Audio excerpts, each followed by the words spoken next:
Nick Ragland graduated from Canterbury in 1988. While at Canterbury, he served as proctor in Carmody, and played both varsity basketball and tennis. Following graduation from Canterbury, he attended DePaul University, where he earned a BA in history. And in 1994, he graduated from Boston University with a BS in journalism. And in 2000, he received an MBA from Babson College, still searching for what a career he would find. Nick's career began at Lutz File and Tool, where he worked until 1998, moving up in their ranks from sales to controller. Soon after, his family purchased the Gorilla Glue Company, which is owned and run by Nick and his 4 brothers. Nick serves as the chief financial officer. Nick and his wife, Joelle, and 2 daughters, Alexandra and Sydney, reside in Cincinnati, the home of Gorilla Glue. As a true Canterburyan, Nick has always been committed to service and volunteering. He has served on the Board of Trustees at Summit Country Day School in Cincinnati from 2007 and as board chair from 2009 to 2011. His wife, Joelle, who is with us today, now serves on that same board, and his 2 daughters are now in attendance there. Nick also serves on the Children's Home of Cincinnati and previously served on the Catholic Inner City Schools Education Fund. Having met Nick several years ago while visiting Cincinnati, several things became abundantly clear. He has a great love for Canterbury. He is deeply committed to education in general and Catholic education in particular. He is absolutely loyal to his city of Cincinnati. He's a diehard Cincinnati Reds fan, and apparently in this day and age, or at least in this year, that's difficult. And he has a close second love for Xavier University's basketball team. Thus, it was a no-brainer to call upon Nick to join Canterbury's Board of Trustees in 2013. After careful thought, Nick agreed to join the board, and he has brought insight, perspective, and loyalty to all board deliberations since. Today, he serves on the Executive Committee, the Advancement Committee, and chairs the all-important Committee on Trustees.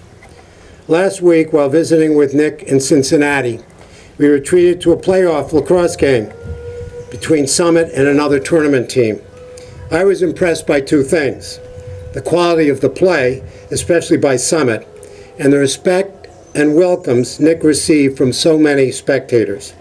Of course, the evening ended at the Great American Ballpark, where unfortunately the Reds lost to Cleveland. But the beat goes on, right, Nick? Yes, it does. So it's an honor and a pleasure to present today's commencement speaker, Mr. Nick Ragland of the class of 1988.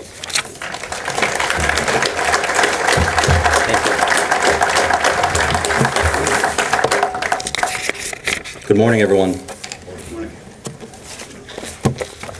Tom, thank you for those kind words. I'm thrilled, honored, and humbled to stand before all of you, graduates, parents, friends, faculty, and staff. I'm especially honored to be asked by Tom Sheehy to give this address. Tom, I know I'm not the first, and I certainly won't be the last, but thank you. Thank you for your 26 years of terrific service to Canterbury.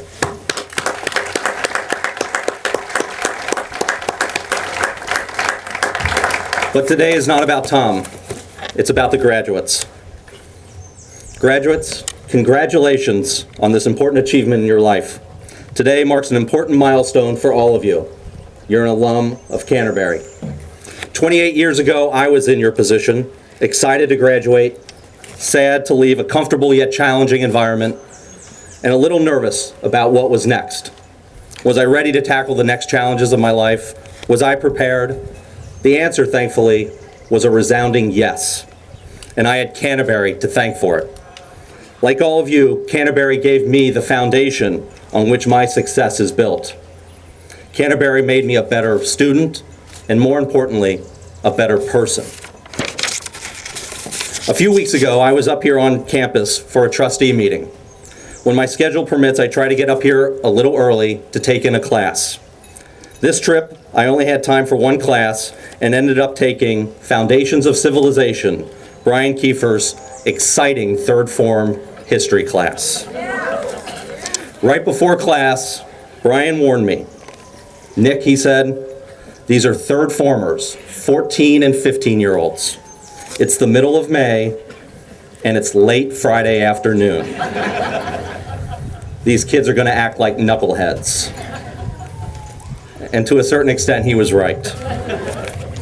Brian also told me that in the fall, I needed to attend one of his sixth form classes. He said, it's amazing the effect Canterbury has on these kids and the difference a few years makes. And I look forward to confirming that he's right. So I wanted to spend a few minutes with you all today and talk with the more mature, sophisticated, and well-educated knuckleheads. I thought I would talk to you all today about a word that I love, impact. As Tom mentioned, I help run a company called Gorilla Glue. I oversee all operational, financial, IT, and HR departments. In all, about 350 people report directly or indirectly to me. And as part of my responsibilities, I interview or have small group discussions with every new employee. Last year, I talked to over 100 of them. It takes up a lot of my time, but it's time well spent. During the interview process or new hire orientation, I ask every single one the same question. What kind of impact are you going to have on Gorilla Glue? It doesn't matter if you're a white-collar or blue-collar worker. It doesn't matter if you're in sales or marketing, management or logistics. Every new employee can have a positive impact on our company. But ultimately, it's up to them. So I'll ask all of you graduates, what kind of impact are you going to make? A positive one? A nondescript one? A negative one? You've all been blessed with a great foundation, a Canterbury education. Canterbury was instrumental in developing 3 traits which I think give you the opportunity to make that positive impact. A work ethic, intellectual curiosity, and a strong moral compass. Canterbury helped you develop a work ethic through your incredibly busy schedule of classes, extracurriculars, and studying. You developed your intellectual curiosity through close interaction with your teachers and through the multiple opportunities to try something new, whether it be a new class, a sport, something in the arts, or a service project. You developed a stronger moral compass through Canterbury's 5 values of honesty, respect, compassion, spirituality, and self-reliance, which are modeled every day by faculty, staff, and the Canterbury community. But I want to add a 4th trait that I think is a huge differentiator and will serve you well in your hopeful quest to make a positive impact. And I call it an ownership mentality. Simply put, individuals with an ownership mentality thrive on being the best they can for themselves and whatever organization they're in. This motivation comes from within and is born from a desire to succeed. Now, nobody ever wakes up in the morning and says, today I'm going to fail, or today I'm going to be downright average. But those people with an ownership mentality, either consciously or subconsciously, ask themselves, what can I do to make myself better, to make whatever I'm doing better?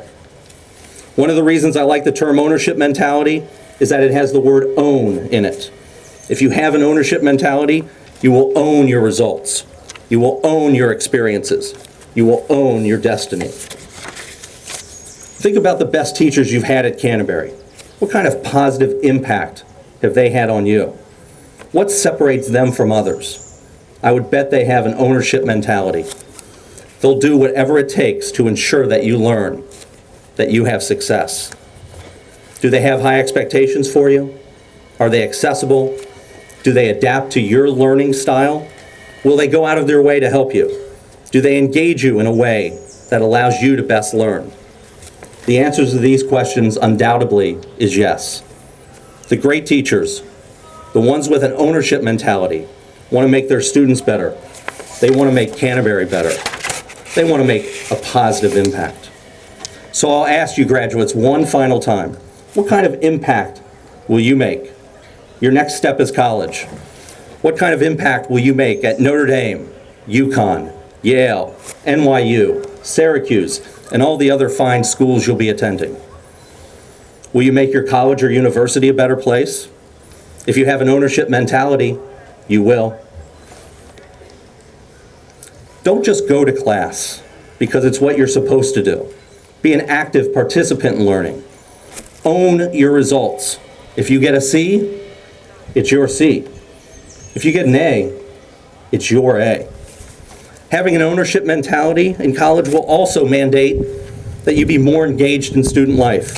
You can do that by taking advantage of different opportunities. At Babson, where I received my MBA, they have over 150 clubs and student organizations. Find a couple that interest you. Don't just go to college to go to class and to party. That's the easy way. That's the temptation. Don't just let college happen to you. Make sure that you happen to college. Build upon the foundation that Canterbury has given you. Make the most out of your time in college. Own your experiences. If you do that, you'll make college a better place, yourself a better person, and you'll be on the path to having a wonderfully positive impact in life. I am now officially off my soapbox. Thank you for your time and attention, and most importantly, congratulations to all of you, my fellow Canterbury alums.